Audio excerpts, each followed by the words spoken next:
ever wondered what it'd be like to communicate with the other side? Well, our next guest can tell you what it's really like. She communicates with spirits on a daily basis, and so do I. Caterina Ligato is Australia's ghost whisperer, and she joins us now. Hi, Caterina. Morning. Hi, how are you? Now, Caterina, this is some gift to have, to communicate with the other side. When did you realise that you could?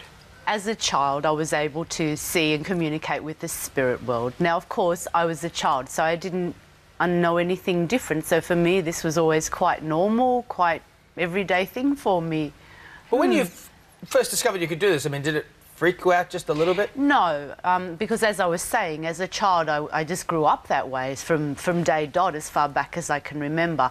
It wasn't until I got older, obviously, that I understood that maybe everybody else wasn't seeing the kind of things that I was seeing. Yeah. And what were you seeing? Yeah. I was seeing, look, mainly at that stage in my life, I was seeing a lot of lost and wandering souls that we have walking through the physical world. Some of these souls have not crossed over because they feel as though they have unfinished business in this world, or they're afraid to cross over, and they don't want to leave behind what they know, so they tend to hang around. And these were the types of spirits that were communicating with me. I also used to see a lot of Aborigine spirits and a lot of the convicts and... Wow. It must be... Did it get scary? Is it because we see that kind of concept in movies, and they make it out to be such a scary thing. Like I see dead people sort of stuff, you know what I mean? Little Haley Joel Osment sort of stuff. But they're still people. To me, they're people. They're not... I don't see them as anything scary because they just don't have a physical body any longer. So when people come to you, what are they looking for? Look, people come to me for all kinds of reasons. It's not just about spirits. Of course, people come to me when they have lost a loved one because they want to know that their loved one is okay, and it's really lovely for them to receive a message from their loved ones. But people come to see me for all kinds of things.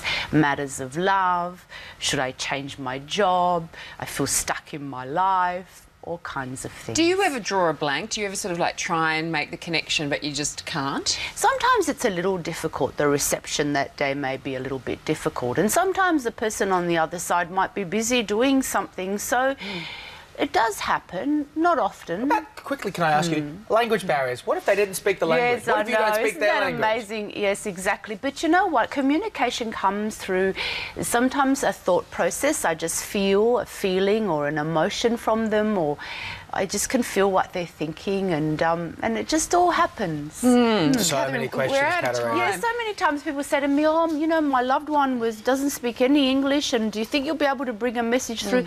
But it happens. Yeah.